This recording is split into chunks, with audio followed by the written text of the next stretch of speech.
আজকে যে বিষয়টি নিয়ে আলোচনা করব খুব ইন্টারেস্টিং ব্যাপার, কারণ সেন্টেন্স সম্বন্ধে আমি এর আগে আলোচনা করেছি, সেটা মিনিং অনুযায়ী সেন্টেন্স কত রকম হয়। আজকে যেটা আলোচনা করব সেটা হচ্ছে স্ট্রাকচার অনুযায়ী কত রকমভাবে আমরা সেন্টেন্সটা তৈরি করতে পারি। তা শেষ পর্যন্ত ভিডিওটা যদি তোমরা শোনো মন দিয়ে, একটু ধৈর্য ধরে, তাহলে ভালোই লাগবে এবং কিছুটা আইডিয়াও হয়ে যাবে যে কত রকমের সেন্টেন্স হতে পারে। এই যে আমরা বিভিন্ন রকমভাবে সেন্টেন্স গঠন করি, গঠনগত দিক দিয়ে কত রকমভাবে সেন্টেন্স হতে পারে এবং সেইগুলো জানার খুবই প্রয়োজন আছে। তোমরা একটু ধৈর্য ধরে শোনো, তাহলে দেখবে তোমাদের সেন্টেন্স সম্বন্ধে একটা ক্লিয়ার আইডিয়া হয়ে যাবে এবং পরবর্তীকালে আমার ন্যারেশন চেঞ্জ কিংবা ভয়েস চেঞ্জ শেখাতে সুবিধা হবে। ন্যারেশন চেঞ্জ, ভয়েস চেঞ্জ হয়ে গেলে আমরা ট্রান্সফরমেশনে আসবো, কত রকমভাবে ট্রান্সফরমেশন করা যায় সেইগুলো আলোচনা করব। তারপরে বিশেষ বিশেষ ধরনের ওয়ার্ডের তাদের ব্যবহার রীতি নিয়ে আলোচনা করব। তোমরা যদি একটু মন দিয়ে শোনো তাহলে নিশ্চয়ই তোমাদের উপকারে লাগবে, এটা আমি আশা করছি। এবং তোমাদের কিছুটাও যদি সুবিধা হয় তাহলে আমার এই প্রচেষ্টা সার্থক হবে, এটা আমি মনে করি। যাই হোক, আমি আর সময় বেশি নষ্ট করব না। তাহলে আজকে আমি আসবো স্ট্রাকচার অনুযায়ী সেন্টেন্সকে কভাগে ভাগ করা যায়। আমরা তো সেন্টেন্স কাকে বলে এর আগে পড়েছি এবং অর্থগত দিক দিয়ে 5 রকম সেন্টেন্স সেটাও জেনেছি: অ্যাজাটিভ, ইন্টারোগেটিভ, ইম্পারেটিভ, অপারেটিভ, এক্সক্লেমেটরি, এই সেন্টেন্সগুলো আছে। এবার স্ট্রাকচারের দিক দিয়ে আমরা মূলত সেন্টেন্সকে 3 ভাগে ভাগ করতে পারি। 3 ভাগে। সেগুলো কি কি না, সিম্পল, কমপ্লেক্স এবং কম্পাউন্ড। আর সিম্পল সেন্টেন্স কাকে বলবো? যে সেন্টেন্সে একটি মাত্র সাবজেক্ট থাকবে, একটি বেশি থাকবে না, আর একটি মাত্র ভায়েল থাকবে, সেই সমস্ত সেন্টেন্সগুলোকে সিম্পল সেন্টেন্স বলব। তা সিম্পল সেন্টেন্সের দু একটা উদাহরণ দিলে আমরা জিনিসটা আরও পরিষ্কার বুঝতে পারবো। যেমন ধরো, Ram plays football in the field, বা I eats rice at noon. এই যে একটা সেন্টেন্স বললাম, এইগুলোর মধ্যে তোমরা যদি লক্ষ্য করো তাহলে দেখবে একটাই সাবজেক্ট আছে এবং একটাই মাত্র ভার্ব আছে। এই ধরনের সেন্টেন্সগুলোকে বলছি সিম্পল সেন্টেন্স। খুব সোজা, আমরা যে ধরনের সেন্টেন্সগুলো সাধারণত লিখে থাকি এবং অফিসিয়াল কাজে সিম্পল সেন্টেন্সের ব্যবহারটাই বেশি দেখা যায়, কারণ এমনভাবে ভাষাটা লিখতে হবে যেন সকলে বুঝতে পারে। কারণ কম্পাউন্ড বা কমপ্লেক্স, বিশেষ করে কমপ্লেক্স মানে হচ্ছে জটিল, এইটা শিখতে গেলে একটু আমাদের অন্য জিনিসগুলো শিখে নিতে হবে, তাহলে দেখবে কমপ্লেক্স সেন্টেন্সটাও শিখতে পারবো। কম্পাউন্ডটা মোটামুটি সোজা আছে। আমরা পরপর সেন্টেন্সে আসবো। সেন্টেন্স নিয়ে আলোচনা করতে করতে আমরা বিভিন্ন রকম আলোচনা করে নেব বিভিন্ন ওয়ার্ড নিয়ে। যাই হোক, আমরা তাহলে সিম্পল সেন্টেন্স বুঝলাম। এবার কমপ্লেক্স সেন্টেন্স হচ্ছে সেই সমস্ত সেন্টেন্স যাতে একটিমাত্র প্রিন্সিপাল ক্লজ থাকবে এবং তার অধীনে এক বা একাধিক সাবঅর্ডিনেট ক্লজ থাকবে। যেমন ধরো, the boy which here is my brother. যে ছেলেটি এখানে আছে সে হচ্ছে আমার ভাই। এইখানে দেখো, দি বয় ইজ মাই ব্রাদার, এটা হচ্ছে প্রিন্সিপাল ক্লজ, আর হুইচ হিয়ার এটা হচ্ছে সাবঅর্ডিনেট ক্লজ। এই প্রিন্সিপাল ক্লজ এবং সাবঅর্ডিনেট ক্লজ এইগুলো আমাদের একটু বুঝতে হবে। আমি পরপর বুঝিয়ে যাব, তোমরা একটু ধৈর্য ধরে শোনো, তাহলে তোমার কাছে সব ক্লিয়ার হয়ে যাবে। এমন কিছু কঠিন নয়, একটু ধৈর্য ধরে শোনার ব্যাপার আছে। যেমন ধরো, আর একটা দিচ্ছি, I know the time when he will come here. আমি সময়টা জানি যখন সে এখানে আসবে, অর্থাৎ সে কখন আসবে সেই সময়টা আমি জানি। এখানে when he will come here এটা হচ্ছে সাবঅর্ডিনেট ক্লজ, আর আই নো দ্য টাইম এটা হচ্ছে প্রিন্সিপাল ক্লজ। আচ্ছা, কাকে কী ক্লজ বলে আমি পরে আসছি। এরপর হচ্ছে কম্পাউন্ড সেন্টেন্স, যে সেন্টেন্সে 2 বা তার অধিক ইন্ডিপেন্ডেন্ট ক্লজ থাকে, তাদেরকে কম্পাউন্ড সেন্টেন্স বলে এবং সেগুলো কোঅর্ডিনেটিং কনজাংশন দ্বারা যুক্ত থাকে। যেমন একটা উদাহরণ দিচ্ছি, দেখো, I went there and found him ill. আমি সেখানে গেলাম এবং দেখলাম সে অসুস্থ আছে। কিংবা ধরো, আই অ্যাম উইক, আমি দুর্বল, বাট আই ক্যান ওয়াক। আমি দুর্বল হলেও আমি হাঁটতে পারি। এই যে এখানে দেখো দুটো কানেক্টিং ওয়ার্ড, দুটো কোঅর্ডিনেটিং ওয়ার্ড, একটা অ্যান্ড আর একটা বাট, এইটা দুটো সেন্টেন্সকে যুক্ত করছে, দুটো সেন্টেন্সকে, যার জন্যে এইগুলো হচ্ছে কম্পাউন্ড সেন্টেন্স। আর একটা জিনিস একটু লক্ষ্য করলে বুঝতে পারবে, এই যে দুটো সেন্টেন্সকে যুক্ত করছে এরা কিন্তু কেউ কারো ওপর নির্ভরশীল নয়।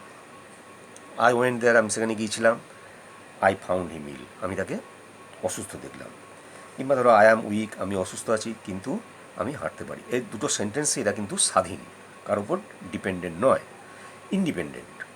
এই ধরনের সেন্টেন্সকে যখন যুক্ত করবে অ্যান্ড, বাট, অর, এসব বিভিন্ন কোঅর্ডিনেটিং কনজাংশন দিয়ে, সেই সমস্ত সেন্টেন্সগুলোকে বলবো কম্পাউন্ড সেন্টেন্স।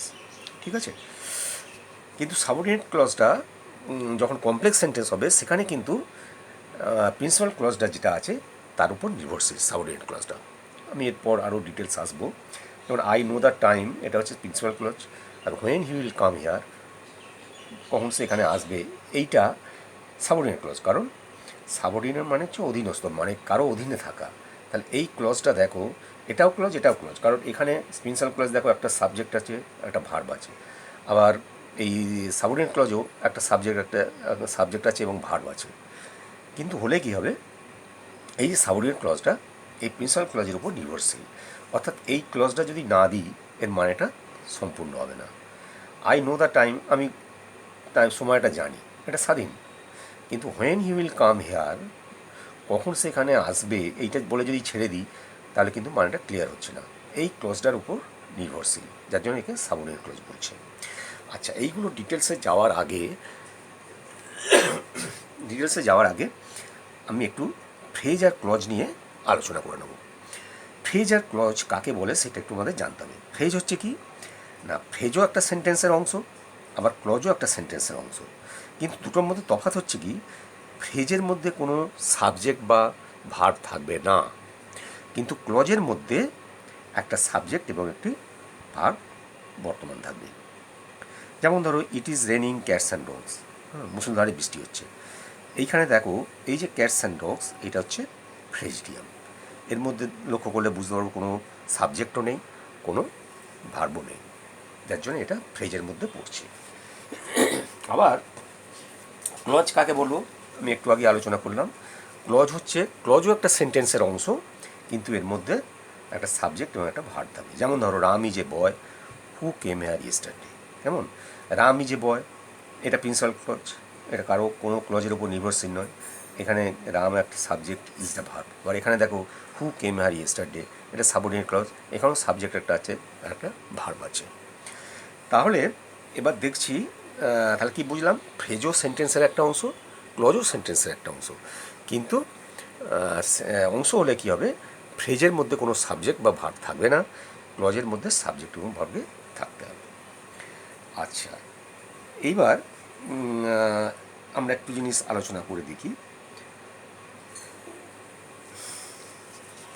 যেমন ধরো, হ্যাঁ, আমরা ফ্রেজ নিয়ে ফার্স্টে একটু আলোচনা করে নিই। ফ্রেজটা কীরকম টাইপের হতে পারে। ফ্রেজকে আমরা 6 ভাগে ভাগ করতে পারি। যেমন ধরো noun phrase, adjective phrase, adverbial phrase, prepositional phrase, conjunctional phrase, interjectional phrase. এই ফ্রেজগুলো প্রত্যেকেই নাম অনুসারে, আমরা তো এর আগে পার্টস অফ স্পিচ শিখেছি, noun, pronoun, adjective, verb, adverb, preposition, conjunction, interjection, এগুলো শিখেছি আমরা।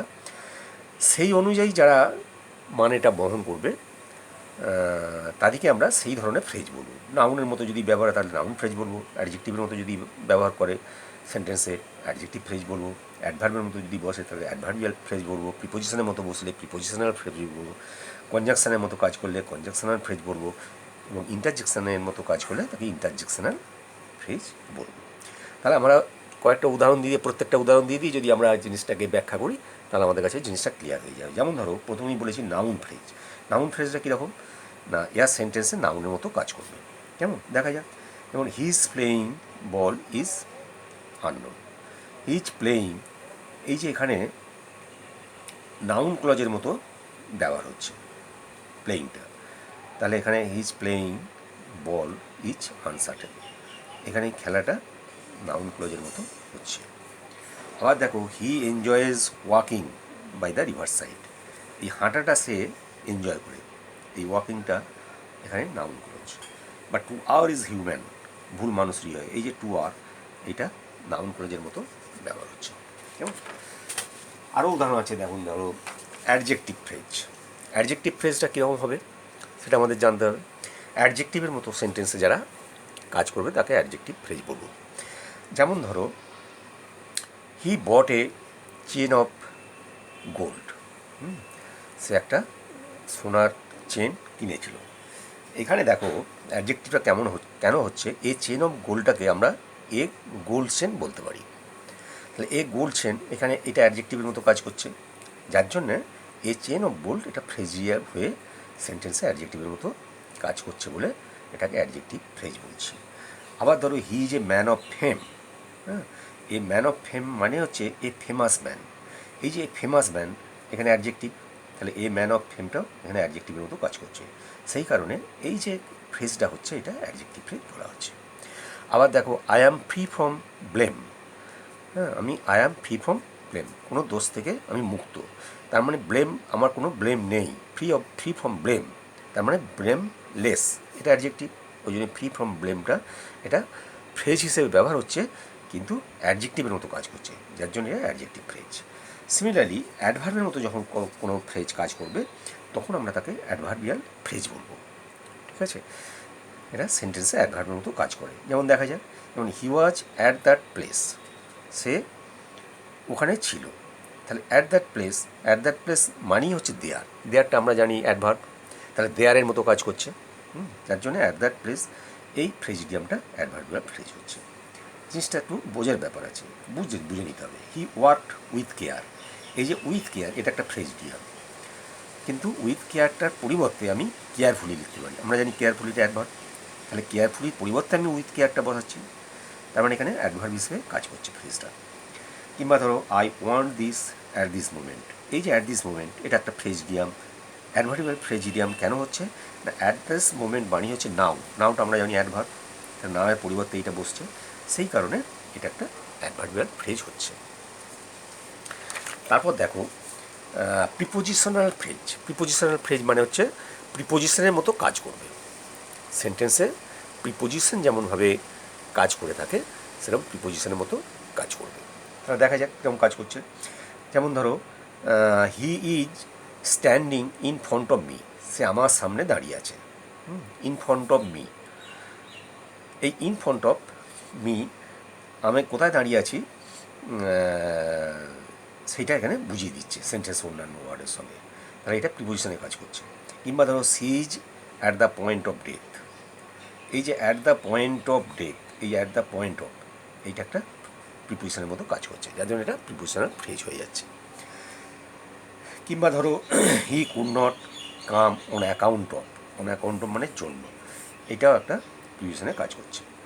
আবার কনজাংশনাল ফ্রেজ কাকে বলবো, কনজাংশন আমরা জানি এমনি সাধারণ ক্ষেত্রে পার্টস অফ স্পিচ যখন শিখেছি দুটো ওয়ার্ড বা সেন্টেন্সকে যুক্ত করে, তাহলে এখানেও কনজাংশনটা ফ্রেজ কিন্তু দুটো সেন্টেন্সকে যুক্ত করছে, দুটো ওয়ার্ডকে যুক্ত করছে। যেমন ধরো come as soon as you can, তুমি যত তাড়াতাড়ি পারো এখানে এসো, এই যে অ্যাজ সুন অ্যাজ এইটা কামটাকে আর ইউ ক্যানটাকে যুক্ত করছে, এই ধরনের ওয়ার্ডগুলোকে বলবো কনজাংশনাল ফ্রেজ। বা ইন্টারজেকশনাল ফ্রেজ হচ্ছে, আমরা জানি ইন্টারজেকশন কাকে বলে, এর আগে পড়েছি, সেই ইন্টারজেকশনের মতো যে কাজ করবে তাকে ইন্টারজেকশনাল ফ্রেজ বলা হয়, এটা সেন্টেন্সে সেইরকম ধরনের কাজ করে। যেমন what a pity, what a pity, এই যে হোয়াট এ পিটি এটা একটা কিন্তু ফ্রেজ, এর মধ্যে কোনো সাবজেক্ট বা ভার্ব নেই, কিন্তু ইন্টারজেকশনের মতো কাজ করছে, যার জন্য এটাকে বলবো ইন্টারজেকশনাল ফ্রেজ। কেমন? আচ্ছা, এরপর দেখো ফ্রেজ তাহলে আমাদের এত রকমভাবে সেন্টেন্সে ব্যবহার হতে পারে, সেটাই আমি বোঝাবার চেষ্টা করছি। এরপর আমরা আসবো ক্লজটা কি না, ক্লজটা আমরা ফার্স্টই পড়ে নিয়েছি যে সেন্টেন্সে এটাও একটা অংশ, কিন্তু সেন্টেন্সে এরা কীভাবে ব্যবহার হবে না, সেন্টেন্সে একটা অংশ হিসেবে ব্যবহার হবে ঠিকই, কিন্তু এদের মধ্যে একটা সাবজেক্ট থাকবে এবং একটা ভার্ব থাকবে। তাহলে এইভাবে আমরা ক্লজকেও কিন্তু তিনটে ভাগে ভাগ করতে পারি। হ্যাঁ, তারা কী কী হচ্ছে, প্রিন্সিপাল ক্লজ, সাবঅর্ডিনেট ক্লজ আর কোঅর্ডিনেট ক্লজ। এইগুলো ভালো করে বুঝতে হবে। এইগুলো না বুঝলে আমরা বিশেষ করে সিম্পল সেন্টেন্স কিন্তু করতে পারবো না। প্রিন্সিপাল ক্লজটা কি? যে ক্লজ অন্য কোনো ক্লজের উপর নির্ভরশীল নয়, যে ক্লজ সেন্টেন্সে ক্লজ হিসেবে ব্যবহার হয়ে সে অন্য কোনো কারো ওপর ডিপেন্ডেন্ট হবে না, তাকে প্রিন্সিপাল ক্লজ বলবে। যেমন একটা উদাহরণ দেওয়া যাক, যেমন he is a boy who came here. হ্যাঁ, যে যে এখানে এসেছিল সে একজন বালক। এখানে দেখো হি ইজ এ বয়, এটা প্রিন্সিপাল ক্লজ কেন বলছি না, এই ক্লজটা অন্য কোনো ক্লজের উপর নির্ভরশীল নয়, স্বয়ং নির্ভর। কিন্তু হু কেম হেয়ার এটা নির্ভরশীল, এটাই আমি আসছি জাস্ট করে। যেমন ধরো সাবঅর্ডিনেট ক্লজ, যে ক্লজ অন্য কোনো ক্লজের উপর নির্ভরশীল তাকে আমরা সাবঅর্ডিনেট ক্লজ বলছি। যেমন এই সেন্টেন্সটাই যদি আমি উদাহরণস্বরূপ এখানে আনি, he is a boy who came here. এখানে দেখো হি ইজ এ বয়, এইটা হচ্ছে প্রিন্সিপাল ক্লজ, কোনো ক্লজের উপর নির্ভর করছে না। কিন্তু হু কেম হেয়ার, যে এখানে এসেছিলো, যে এখানে এসেছিলো বলতে আমাদের একটা প্রশ্ন থেকে যাচ্ছে। যদি আমি হি ইজ এ বয়টা বলি তখন প্রশ্নটা আমাদের সমাধান হয়ে যাচ্ছে। তাহলে হু কেম হেয়ার এটা হচ্ছে হি ইজ এ বয়, এই যে প্রিন্সিপাল ক্লজটা এর উপর নির্ভরশীল, যার জন্য একে সাবঅর্ডিনেট ক্লজ বলছে। ক্লিয়ার হলো? আচ্ছা, এরপর আমরা দেখব যে কোঅর্ডিনেট ক্লজ কাকে বলে। কোঅর্ডিনেট বলে একটা ক্লজ আছে, এটা খুবই সোজা। যে ক্লজ দুই বা ততোধিক ক্লজ এমনভাবে থাকবে সেন্টেন্সের মধ্যে যারা প্রত্যেকে স্বাধীন, অর্থাৎ কেউ কারো ওপর অধীন নয়, এবং সেগুলো অ্যান্ড বাট অর এইসব দিয়ে যুক্ত থাকবে, কানেক্টিং ওয়ার্ড দিয়ে। যেমন ধরো এখানে উদাহরণস্বরূপ বলতে পারি Ram is a good boy and Sam যে ব্যাড বয়। দুটো সেন্টেন্স আছে, এই একটা সেন্টেন্স, এই একটা সেন্টেন্স। এইগুলোকে কে যুক্ত করছে? এই অ্যান্ডটা, এটাকে বলছে কোঅর্ডিনেটিং কনজাংশন। এই কনজাংশনটা দিয়ে দুটো সেন্টেন্সকে যুক্ত করছে। হ্যাঁ, যার জন্যে এই সেন্টেন্সটা, এই যে ক্লজ, প্রত্যেকটা ক্লজকে বলবো কোঅর্ডিনেটিং ক্লজ, অর্থাৎ কারো উপর নির্ভরশীল নয়। দুটোই প্রিন্সিপাল ক্লজের মতো। আচ্ছা, এইবার আসবো, এবার যে তিনটে আমরা ভাগ করলাম ক্লজগুলোকে, প্রত্যেকটা সম্বন্ধে আমার একটু ডিটেলস আলোচনা করলাম, তাহলে জিনিসটা আরও ক্লিয়ার হয়ে যাবে। যেমন সাবঅর্ডিনেট ক্লজ সম্বন্ধে যেটা আমি আলোচনা করলাম সেইটা নিয়ে ফার্স্টে করব। একে আবার তিন ভাগে ভাগ করা যায়, কারণ সাবঅর্ডিনেট ক্লজটাই তো মেন। কারণ প্রিন্সিপাল ক্লজ কাকে বলে আমরা বুঝতে পেরেছি, আর প্রিন্সিপাল ক্লজের মতনই দুই বা ততোধিক বসবে, তাদেরকে অ্যান্ড বাট অর এইসব দিয়ে যুক্ত করবে, সেইগুলো হচ্ছে কোঅর্ডিনেটিং কনজাংশন। হ্যাঁ, কোঅর্ডিনেটিং কনজাংশন দিয়ে যুক্ত করবে, সেগুলো কোঅর্ডিনেট ক্লজ হলো। কিন্তু সাবঅর্ডিনেট ক্লজটা তো একটু অন্য রকমের, এবং কমপ্লেক্স সেন্টেন্স করতে গেলে সাবঅর্ডিনেট ক্লজ দিয়েই করতে হয়, যার জন্য আমরা সাবঅর্ডিনেট ক্লজটা আর একটু ভালো করে বুঝে নেব।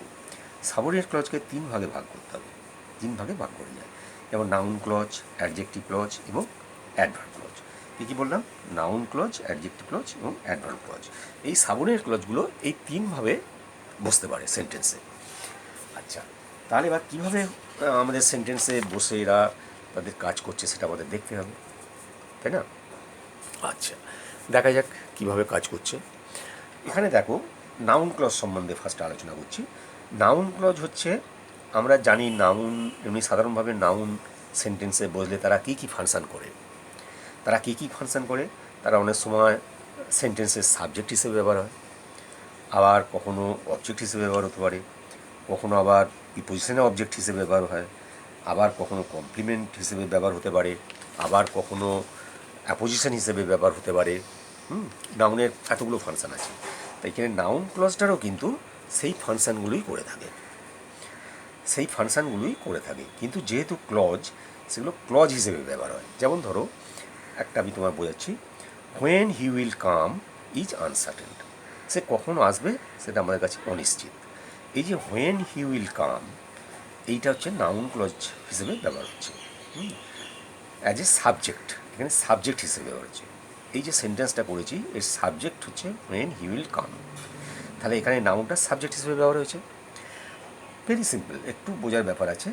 এইটা যদি আমি সাধারণভাবে ব্যবহার করতাম তাহলে কি বলতাম? His coming is uncertain. His coming, noun হিসেবে কামিংটা ব্যবহার হচ্ছে। হ্যাঁ, সেইটাকে না বলে আমি এইভাবে বলছি।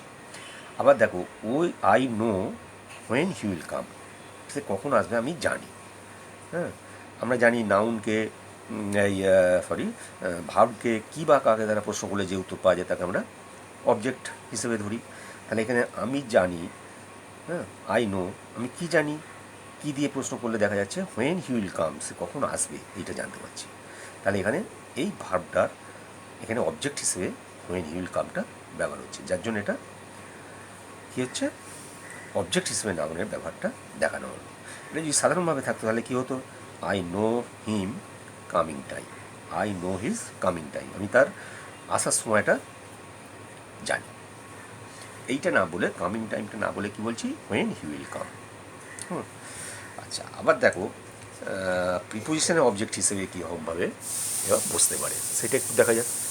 প্রিপোজিশনের অবজেক্ট হিসেবে বসাটা, যেমন ধরো it depends on how he behaves, it depends on how he behaves, এটা নির্ভর করছে সে কীরকমভাবে কীরকম ব্যবহারটা করে। এখানে দেখো ডিপেন্ডস অন, এই যে অন প্রিপোজিশনটা আছে এর অবজেক্ট হিসেবে হাউ হি বিহেভসটা বসছে, যার জন্য একে আমাদের যেহেতু নাউনটা এই ধরনের সাধারণ ক্ষেত্রে বসে, এখানে সেই ক্লজটা বসছে, যার জন্য এই ক্লজটাকে আমরা নাউন ক্লজের মধ্যে ফেলছি। যদি আমরা নাউন করে বলতাম, সাধারণভাবে যদি বলতাম, তাহলে কী বলতো, it depends on his behaviour. এই যে অন হিজ বিহেভিয়ার, হিজ বিহেভিয়ারটা না বলে আমি বলছি হাউ হি বিহেভস, বুঝা যাচ্ছে? তাহলে নাউন এত রকমভাবে যেহেতু সাধারণ ক্ষেত্রে ব্যবহার হয়, এই ক্লজগুলোও কিন্তু সেই নাউনের মতো সেন্টেন্সে এত রকমভাবে ব্যবহার হচ্ছে, যার জন্যে নাউন ক্লজকে আমরা দেখতে পাচ্ছি, এই ধরনের ক্লজগুলোকে আমরা নাউন ক্লজ বলছি। আবার দেখো this is what we expected, হ্যাঁ, এখানে হোয়াট উই এক্সপেক্টেড এইটা কমপ্লিমেন্ট হিসেবে ভার্বের, এই ইজ ভার্বের কমপ্লিমেন্ট হিসেবে ব্যবহার হচ্ছে। যদি আমি দিস ইজ বলে থেকে যেতাম আর কোনো কিছু না দিতাম, হোয়াট উই এক্সপেক্টেড না দিতাম, তাহলে সেন্টেন্সটা কমপ্লিট হতো না। এটা কমপ্লিমেন্ট হিসেবে, ইজ ভার্বের কমপ্লিমেন্ট হিসেবে ব্যবহার হচ্ছে। আমি যদি সাধারণভাবে বলি দিস ইজ আওয়ার এক্সপেকটেশন, এই যে আওয়ার এক্সপেকটেশন এটা হচ্ছে কমপ্লিমেন্ট, তাহলে এখানেও এই ক্লজটা কমপ্লিমেন্ট হিসেবে ব্যবহার হচ্ছে। নাউন কমপ্লিমেন্ট হিসেবে ব্যবহার হয়ে নাউনের, নাউন যেমন কমপ্লিমেন্ট হিসেবে ব্যবহার হয়ে থাকে, তেমনি এখানেও এই ক্লজটা নাউন হিসেবে ব্যবহার হচ্ছে। একটু বুঝতে হবে, বোঝার ব্যাপার আছে, এগুলো প্র্যাকটিস করতে করতে তোমাদের আরও সুন্দর হয়ে যাবে। এটা নার্ভাস হওয়ার মতো কিছু নয়, কিন্তু আরও উদাহরণ দিলে আর তোমাদের আরও ক্লিয়ার হতো। কিন্তু আমার তো এখন অনেকগুলো জিনিস শেখানোর আছে, যার জন্যে আমি পরবর্তীকালে আরও উদাহরণ সহকারে তোমাদের যাতে আরও ক্লিয়ার হয়ে যায় সেটা আমি বোঝাবো। তোমরা দেখতে থাকো আমার ভিডিওগুলো, নিশ্চয়ই তোমাদের উপকারে লাগবে, আমার দৃঢ় বিশ্বাস। আবার দেখো there is a rumour that he is dead, এখানে অ্যাপোজিশন হিসেবে ব্যবহার হয়েছে। নাউনটা বিভিন্ন ক্ষেত্রে বিভিন্ন রকম ব্যবহার হয়, এখানেও তেমনি ক্লজগুলো সেই নাউনের মতন করেই বিভিন্ন ক্ষেত্রে সেন্টেন্সে ব্যবহার হচ্ছে। যেমন there is a rumour that he is dead, হ্যাঁ, একটা গুজব আছে কি সে মারা গেছে। এই যে রিউমার, রিউমারটাকে রিপ্রেজেন্ট করছে দ্যাট হি ইজ ডেড, যার জন্য এটাকে বলা হচ্ছে অ্যাপোজিশন টু এ নাউন। এই যে নাউনটা এর অ্যাপোজিশন হিসেবে এটা ব্যবহার হচ্ছে, কেমন? আচ্ছা, তাহলে নাউন সম্বন্ধে আমরা বুঝলাম যে সেন্টেন্সে নাউন যেখানে যেখানে সাধারণ ক্ষেত্রে ব্যবহার হয়, এই ক্লজগুলো নাউনের মতন ফাংশন করছে বলে এগুলোকে নাউন ক্লজ বলছি। ঠিক একইভাবে অ্যাডজেক্টিভ ক্লজ একটা আছে, যেটা বললাম যে সেন্টেন্সে অ্যাডজেক্টিভ, এমনি সাধারণ সেন্টেন্সে অ্যাডজেক্টিভ আমরা যেগুলোকে বলি, হ্যাঁ, সাধারণ সেন্টেন্সে অ্যাডজেক্টিভ যেখানে যেখানে ব্যবহার হয়, এখানেও তেমনি ক্লজগুলো সেই অ্যাডজেক্টিভ হিসেবে ব্যবহার হচ্ছে, সাবঅর্ডিনেট ক্লজটা, যার জন্য একে আমরা অ্যাডজেক্টিভ ক্লজ বলছি। আমরা সাধারণ ক্ষেত্রে কী জানি, নাউন বা প্রোনাউনকে যে কোয়ালিফাই করে, তাই না, নাউন বা প্রোনাউনকে যে কোয়ালিফাই করে তাকে অ্যাডজেক্টিভ বলে। এখানেও কিন্তু আমরা উদাহরণগুলো সেইভাবেই কোয়ালিফাই করছে, সেরকম আমরা বুঝতে পারবো। তাহলে যে নাউন বা প্রোনাউনকে বিশেষিত করে, আর আরেকটা জিনিস এর সঙ্গে বুঝে নিতে হবে যে যে নাউনটাকে বিশেষিত করছে, খুব মাইন্ডেড, মানে যে নাউন বা প্রোনাউনকে বিশেষিত করছে, কোয়ালিফাই করছে, এই ক্লজটা কিন্তু ঠিক তারপর বসে এবং সেই অনুযায়ী ভার্ব বা এগুলো হয়। আর যার পর বসছে সেটাকে বলা হয় অ্যান্টিসিডেন্ট। সেটা কী বলে? অ্যান্টিসিডেন্ট। আমি উদাহরণ দিলে তোমরা আরও জিনিসটা বুঝতে পারবে। আমি উদাহরণ দিয়ে বোঝাবার চেষ্টা করছি। যেমন ধরো অ্যাডজেক্টিভ ক্লজ তিন রকম ভূমিকা নিতে পারে। হ্যাঁ, যেমন নাউন ক্লজ যতগুলো ভূমিকা নিল, তেমনি অ্যাডজেক্টিভ ক্লজ তিন রকমভাবে ব্যবহার হতে পারে, সেটাই বলছি। যেমন ধরো কর্তা হিসেবে ব্যবহার হতে পারে, অবজেক্ট হিসেবে ব্যবহার হতে পারে, হ্যাঁ, তারপর পজেসিভ হিসেবে ব্যবহার হতে পারে। যেমন ধরো হু দিয়ে আরম্ভ হলে সাধারণত এইগুলো মনে রাখতে হবে, যখন কোনো সাবঅর্ডিনেট ক্লজ অধিকাংশ ক্ষেত্রে হু দিয়ে যুক্ত করছে, হু দিয়ে আরম্ভ হচ্ছে, তখন সে সাবজেক্টের ভূমিকা নেয়। যেমন ধরো the man who was suffering from cancer has died, এখানে the man has died principal clause হলো। আর who was suffering from cancer, হ্যাঁ, যে ক্যান্সারে ভুগছিল, এখানে এই দি ম্যানটাকে who was suffering from cancer এটা কোয়ালিফাই করছে, তার জন্য নাউনের পরেই বসছে।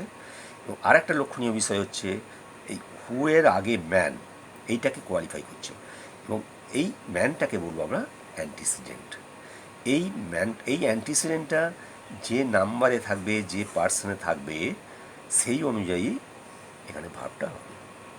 তাহলে এখানে দেখো থার্ড পার্সন সিঙ্গুলার নাম্বার আছে, এই হুটাও কিন্তু এই ম্যানের পরিবর্তে বসছে, হুটা ঠিক এর অ্যান্টিসিডেন্ট অনুযায়ী বসছে। এরপর আমরা কী করতাম, ওয়াজ বসাতাম, যেহেতু থার্ড পার্সন সিঙ্গুলার নাম্বার এবং পাস্ট টেন্স আছে, ওয়াজ বসাতাম। এখানেও দেখো হুয়ের পর সেইটাই বসিয়েছি। আমি বলতে চাইছি হুটাকে এই ম্যানটাই রিপ্রেজেন্ট করছে, তাহলে হুয়ের অ্যান্টিসিডেন্ট বলছি ম্যানটা, এটা ভালো করে বুঝে নিতে হবে। এখানে যদি মেন থাকতো তাহলে এখানে ওয়াজ হতো না নিশ্চয়ই, তাহলে কী হতো, ওয়ার হয়ে যেত। বা এখানে যদি ধরো প্রোনাউন কোনো কিছু থাকতো, সেই প্রোনাউনটা যে ভাবটা বসানোর দরকার ছিল সেইটাই এখানে হুয়ের পর বসে যেত। তাহলে আর এটা হু দিয়ে সাধারণত হচ্ছে সাবজেক্টের মতো হচ্ছে, আর হুম যখন যেখানে থাকবে, এই হুম দিয়ে যদি অ্যাডজেক্টিভটা থাকে তাহলে সেটা হবে অবজেক্টের মতো। যেমন the boys whom you invited have come, এখানে বয়েজটাকে কোয়ালিফাই করছে, এই হুম ইউ ইনভাইটেড, হ্যাঁ, এটাকে কোয়ালিফাই করছে। কিন্তু যেহেতু এটা হুম দিয়ে স্টার্ট আছে, যাহাকে হুম দিয়ে স্টার্ট থাকার জন্য সেটা আমরা কী করছি, এটাকে অবজেক্টের মতো বলছি। হুম দিয়ে ব্যবহার তাহলে অবজেক্টিভ বলা হবে, অবজেক্টের মতো কাজ করছে। আবার হুজ দিয়ে যখন থাকবে সেটা পজিটিভ হিসেবে ব্যবহার হবে। যেমন ধরো Pankaj whose performance was so good has been awarded a scholarship. Pankaj has been awarded a scholarship, এটা প্রিন্সিপাল ক্লজ হলো। Whose performance was so good, এইটা কিন্তু কী ক্লজ হয়ে গেল, অ্যাডজেক্টিভ ক্লজ। কার মতো ব্যবহার করছে না, পজিটিভ কেস। এই হুজ দিয়ে থাকলে সেটা পজিটিভ কেস হিসেবে ব্যবহার হয়। বোঝা যাচ্ছে? আচ্ছা, আরও দেখো, আর কয়েকটি আমার বোঝাবার আছে আজকের এই এপিসোডে, একটু মন দিয়ে শোনো, ভালো লাগবে।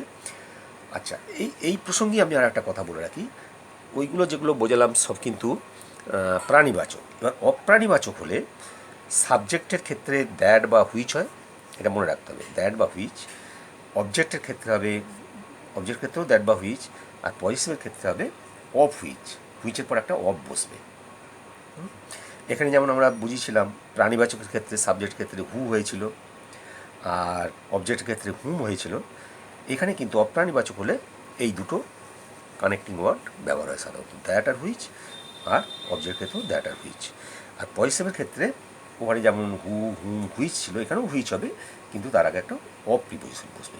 যেমন ধরো the book that was lost is now available.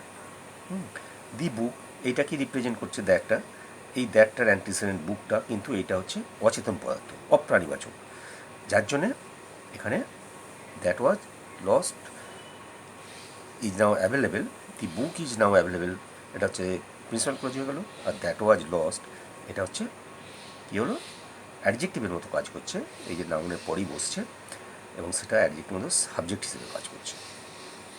এই দ্যাট অপ্রাণীবাচক বলে দ্যাট দিয়ে এটাকে যুক্ত করছে। আবার দেখো the dress that you bought yesterday has been lost, একই জিনিস, এই যে ড্রেসটাকে রিপ্রেজেন্ট করছে এটা, অর্থাৎ দ্যাটের অ্যান্টিসিডেন্ট ড্রেসটা, হ্যাঁ, you bought yesterday has been lost, এটা অবজেক্ট হিসেবে ব্যবহার হচ্ছে। আবার দেখো the cost of which two buttons were missing, এখানে পজিটিভ কেস হিসেবে দেওয়া হচ্ছে। এই যে অফ হুইচ বসছে, দি কোটের পর নাউনের পর বসছে কিন্তু অফ হুইচ হয়ে যাচ্ছে, কারণ এটা অচেতন পদার্থ। মিসিং হ্যাজ বিন সেন্ট, এটা কী হচ্ছে, the coat of which 2 buttons were missing has been sent to the tailor. ঠিক আছে, আবার দেখো এইগুলো এইভাবে ব্যবহার হয়। এই ব্যবহারগুলো এবার আমাদের প্র্যাকটিস করতে হবে, প্র্যাকটিস করলেই চলে আসবে। তাহলে আমরা নাউন ক্লজ সম্বন্ধে আলোচনা করলাম, এবার অ্যাডজেক্টিভ ক্লজ সম্বন্ধে আলোচনা করলাম। এবার তিনটে ভাগ হয়েছিল তো, আর একটা হচ্ছে অ্যাডভার্ব ক্লজ। এবার অ্যাডভার্ব ক্লজ সম্বন্ধে একটু আলোচনা করে নিই। অ্যাডভার্ব ক্লজটা ওই সাধারণ ক্ষেত্রে সেন্টেন্সে যে অ্যাডভার্ব হিসেবে যে কাজগুলো করে, মানে সাধারণ সেন্টেন্সে কোনো ওয়ার্ড অ্যাডভার্ব হিসেবে বসে যে ফাংশানগুলো করে, এই অ্যাডভার্ব ক্লজগুলো কিন্তু সেই ফাংশানই করে থাকে। সেখানে আমরা একটু লক্ষ্য করলে দেখতে পাই সেগুলো কোনো ভার্বের কোনো সময়কে উল্লেখ করছে, কিংবা প্লেসকে উল্লেখ করছে, কিংবা কজ বা রিজন, কিংবা এফেক্ট বা রেজাল্ট, হ্যাঁ, ফর এক্সটেন্ট পরিমাণ, বা ম্যানার পদ্ধতি, বা কম্প্যারিজন, হ্যাঁ, তুলনা, বা কন্ট্রাস্ট পার্থক্য, কন্ডিশন অবস্থা, এইগুলোকে আমরা এই ধরনের যারা প্রকাশ করে সেইগুলোকে আমরা অ্যাডভার্ব হিসেবে দেখি। আমাদের যেহেতু ক্লজের ব্যাপার, এই অ্যাডভার্ব ক্লজগুলো ঠিক একই ফাংশান করে থাকে। যেমন উদাহরণগুলো দিলে তোমাদের কাছে এই জিনিসটা ক্লিয়ার হয়ে যাবে। যেমন ধরো টাইম দিয়ে যদি হয়, টাইম দিয়ে, যেমন we had reach the station before the train started. এটা একটা তোমরা বুঝতেই পারছো, পাস্ট পারফেক্ট টেন্সে আছে। দুটো কাজ অতীতকালে ঘটছে, কিন্তু যে কাজটা আগে ঘটে সেটা আমাদের পাস্ট পারফেক্ট টেন্স করি, আর বাকিটা প্রেজেন্ট ইনভাইট টেন্স হয়ে যায়। এখানেও তাই হচ্ছে যে আমরা স্টেশনে পৌঁছেছিলাম কখন, বিফোর দ্য ট্রেন স্টার্টেড, অর্থাৎ ট্রেনটা চলার আগে আমরা স্টেশনে পৌঁছে গেছিলাম। তাহলে দুটো কাজই অতীতকালে হচ্ছে, কিন্তু আমরা স্টেশনে পৌঁছানোর কাজটা আগে হয়েছে, যার জন্য এখানে পাস্ট পারফেক্ট টেন্সটা হচ্ছে। আর এই যে বিফোর, এখানে বিফোরটা অ্যাডভার্ব হিসেবে ব্যবহার হচ্ছে, তাহলে এখানে কী হচ্ছে, টাইম বোঝাচ্ছে, তাই না? আবার ধরুন প্লেস হিসেবে ব্যবহার হতে পারে, যেমন I found him where the accident had occurred. Where কোনো জায়গার নাম করছে, যার জন্য এটা প্লেস হিসেবে ব্যবহার হচ্ছে, এটা হচ্ছে অ্যাডভার্বিয়াল ক্লজ হয়ে যাচ্ছে। আবার কজ বা রিজন হিসেবে ব্যবহার হতে পারে, যেমন Satish will not come today as he is running a temperature. একটা কারণ দেখাচ্ছে, কারণ দর্শাচ্ছে। এই যে অ্যাজ থেকে এটা হচ্ছে সাবঅর্ডিনেট ক্লজ, কিন্তু সাবঅর্ডিনেট অ্যাডভার্ব ক্লজ হয়ে যাচ্ছে, যেহেতু একটা কারণ বা রিজন প্রকাশ পাচ্ছে। আবার কন্ডিশন হলে হয় অ্যাডভার্ব ক্লজ হয়ে যায়, যেমন we shall stay at home if it Reigns. যদি বৃষ্টি হয়, এটা কন্ডিশন, তাহলে আমরা বাড়িতে থাকবো, এই কন্ডিশনে বাড়ি থাকবো। যদি বৃষ্টি না হয় তাহলে আমরা বাড়ি যেতে পারি। তাহলে ইফ ইট রেন্স, এটা একটা কন্ডিশন বোঝাচ্ছে, যার জন্য এটা অ্যাডভার্বিয়াল ক্লজ হচ্ছে, অ্যাডভার্ব কন্ডিশনের দিক দিয়ে হচ্ছে। আবার রেজাল্টের দিক দিয়ে হতে পারে, যেমন the fire was so great that most of the houses were gutted. হ্যাঁ, এই আগুনটা এতই জোরালো ছিল যে দ্যাট মাস্ট, এটা হচ্ছে রেজাল্ট, এই আগুনটা জ্বলেছিল বলে এই রেজাল্ট হিসেবে এটা পাচ্ছি। তাহলে এইভাবে বেশ অ্যাডভার্ব ব্যবহার হতে পারে, এগুলি খেয়াল রাখতে হবে। বা কম্প্যারিজন হিসেবে হতে পারে, আমরা ডিগ্রিটা পড়েছি, হ্যাঁ, অ্যাডজেক্টিভের ডিগ্রি হয়, অ্যাডভার্বের ডিগ্রি হয়, তেমনি অ্যাডভার্বের ডিগ্রিটা এখানে এইভাবে হচ্ছে, Shyambabu is older than he looks. তাকে যেরকম দেখা তার থেকেও বড় মনে হয়। এখানে এই যে দ্যান হি লুকস, এটা কিন্তু সাবঅর্ডিনেট ক্লজ, অ্যাডভার্বিয়াল। আর প্রথমের দিকগুলো কিন্তু সব প্রিন্সিপাল ক্লজ হচ্ছে, তাই না? আচ্ছা, ম্যানার হিসেবে হয়, যেমন as he has lived so will he die. যেমন সেখানে বাস করছে, হ্যাঁ, সুতরাং সে মরে যেতে পারে, মরবে। তাহলে এই যে ম্যানার, ধরন, অ্যাজ হি হ্যাজ লিভড, এটা হচ্ছে অ্যাজ দিয়ে আরম্ভ হচ্ছে, এটা subordinate clause, subordinate adverb clause, manner হিসেবে অ্যাডভার্ব ক্লজ হচ্ছে। বা কন্ট্রাস্ট, হ্যাঁ, কন্ট্রাস্ট হিসেবে, যেমন though the boy is very young he is highly intelligent, কিংবা even if the day is hot he will have a game of cricket. হ্যাঁ, এগুলো সবই কন্ট্রাস্ট বোঝাচ্ছে, পার্থক্য বোঝাচ্ছে। তাহলে এই though the boy is very young, কিংবা even if the boy is hot, এগুলো সবই অ্যাডভার্ব হিসেবে ব্যবহার হচ্ছে। আর একটা আছে পারপাস মানে উদ্দেশ্য, কোনো কিছু উদ্দেশ্য। যেমন we eat so that we may live, আমরা খাই, কেন আমরা খাই না, বেঁচে থাকার জন্য। We eat so that we may live, আমরা যাতে বাঁচতে পারি সেই জন্যই খাই। এই যে সো দ্যাট, এটা হচ্ছে পারপাস, মানে so that we may live, এটা হয়ে গেল অ্যাডভার্বিয়াল ক্লজ। আচ্ছা, আর বাকি রইল আমাদের কোঅর্ডিনেট ক্লজটা। কোঅর্ডিনেট ক্লজটা খুবই সোজা, মেনলি কমপ্লেক্স সেন্টেন্সটাতে বোঝার জন্যই অতগুলো ভাগ আমি দেখালাম বা আলোচনা করলাম, ওইটা বেশি করে ভালো করে বুঝতে হবে। কোঅর্ডিনেট ক্লজটা খুব একটা কঠিন নয় আমার মনে হয়। এই প্রথমেই বলেছিলাম দুটো প্রিন্সিপাল ক্লজকে যারা যুক্ত করে, এই যে দুই বা তার বেশি স্বাধীন ক্লজ কোনো কোঅর্ডিনেট কনজাংশন বা সংযোগকারী অব্যয়, যেমন অ্যান অর বাট, হ্যাঁ, কিংবা as well as, either or, neither নর, এইগুলো দিয়ে যুক্ত করবে, সেগুলোকে আমরা কোঅর্ডিনেট ক্লজ বলছি। আচ্ছা, এবার বাক্য আমরা যে কম্পাউন্ড সেন্টেন্স আমরা হিসেবে দেখি, সেইগুলো তাহলে আমি কয়েকটা উদাহরণ দিচ্ছি। যেমন he is poor but he is honest, he is poor but he is not dishonest. সে গরিব হতে পারে কিন্তু অসৎ নয়। এই যে বাটটা দুটো সেন্টেন্সকে যুক্ত করছে, দুটো সেন্টেন্সই কিন্তু স্বাধীন সেন্টেন্স, এটা মনে রাখতে হবে। হি ইজ পোর, সে গরিব, এটা একটা স্বাধীন সেন্টেন্স, হ্যাঁ, প্রিন্সিপাল ক্লজের মতো। আবার হি ইজ নট ডিজঅনেস্ট, সে অসৎ নয়, এটা একটা স্বাধীন সেন্টেন্স, শুধু জাস্ট এই বারটা যুক্ত করে দিচ্ছে, কেমন? কিংবা ধরো either prepare your lesson or go out of the room, হ্যাঁ, এই যে আইদার অর এইটা দুটো সেন্টেন্সকে যুক্ত করছে, এটাও একটা কোঅর্ডিনেটিং কনজাংশনে কাজ করছে এবং এটা হচ্ছে কোঅর্ডিনেটিং ক্লজ। আবার ধরো knock at the door and it will open. Knock at the door এটাও স্বাধীন, আর ইট উইল ওপেন এটাও স্বাধীন, শুধু অ্যান্ডটা দিয়ে যুক্ত করছে, এটা হচ্ছে কানেক্টিং ওয়ার্ড। তাহলে এইগুলো সবটা কি বলা হচ্ছে, এই সম্পূর্ণ সেন্টেন্সটাকে বলা হচ্ছে কোঅর্ডিনেটিং ক্লজ। কিংবা ধরো Jatin is not only a liar but also a thief, এই নট অনলি বাট অলসো এইগুলো ইউজ করে আমরা এই ধরনের সেন্টেন্স গঠন করতে পারি। আর একটা লক্ষণীয় বিষয় হচ্ছে এই নট অনলি পর যে পার্ট অফ পিস বসবে, বাট অলসোর পরও কিন্তু সেই পার্ট অফ পিস বসতে পারে। নট অনলি পর যদি ভার্ব বসে, বাট অলসোর পরও সেই ভার্বটা বসবে। নট অনলি পর যদি কোনো প্রোনাউন বসে, এখানেও কিন্তু সেটা প্রোনাউনটা বসবে। এখানে নাউন বসেছে, এখানেও দেখো নাউন বসেছে। এইগুলো লক্ষণীয় বিষয়।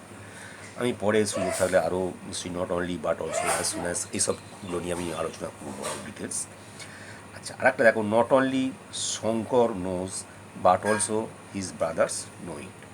কেবলমাত্র শঙ্কর যে জানে তা নয়, তার ভাইরাও জানে। এখানে দেখো নট অনলি পর নাউন বসেছে, but also his brother noun বসেছে, হ্যাঁ। কিংবা আচ্ছা, এইগুলো তো গেল আমাদের কোঅর্ডিনেটিং কনজাংশন দিয়ে যুক্ত করছে, কোঅর্ডিনেটিং ক্লজ হচ্ছে। যেমন আর একটা দিচ্ছি, I wrote to him thrice, আমি 3বার তাকে লিখেছিলাম। However I shall write to him once more, যাই হোক আমি তাকে পুনরায় আরেকবার লিখছি। এখানে দেখো এই হাউএভার এটা দুটো সেন্টেন্সকে যুক্ত করছে, এটাও একটা কানেক্টিং ওয়ার্ড, এবং এরা কম্পাউন্ড সেন্টেন্স হিসেবে ব্যবহার হয়েছে। কিংবা ধরো হি উইল ফাইন্ড হিম, হ্যাঁ, তুমি তাকে দেখতে পাবে আইদার অ্যাট দ্য শপ, দোকানে, অথবা স্টেশনে, হ্যাঁ, you will find him either at the shop or at the station. তাহলে এই either or, neither nor, not only but also, এইগুলো সবই কিন্তু কানেক্টিং ওয়ার্ড, এবং এগুলো সেন্টেন্সে কোঅর্ডিনেটিং কোঅর্ডিনেট ক্লজকে ব্যবহার করার জন্য এরা যুক্ত হয় কানেক্টিং হিসেবে। তাহলে এই ধরনের সেন্টেন্সগুলোকে আমরা বলবো কোঅর্ডিনেটিং ক্লজ। ঠিক আছে, তাহলে আমি আশা করি তোমরা সেন্টেন্সগুলো সম্বন্ধে কিছুটা ধারণা নিতে পেরেছো। পরে সুযোগ থাকলে আমরা যখন ট্রান্সফরমেশন অফ সেন্টেন্সেস করবো, তখন এইগুলো আবার আলোচনায় আসবে, হ্যাঁ।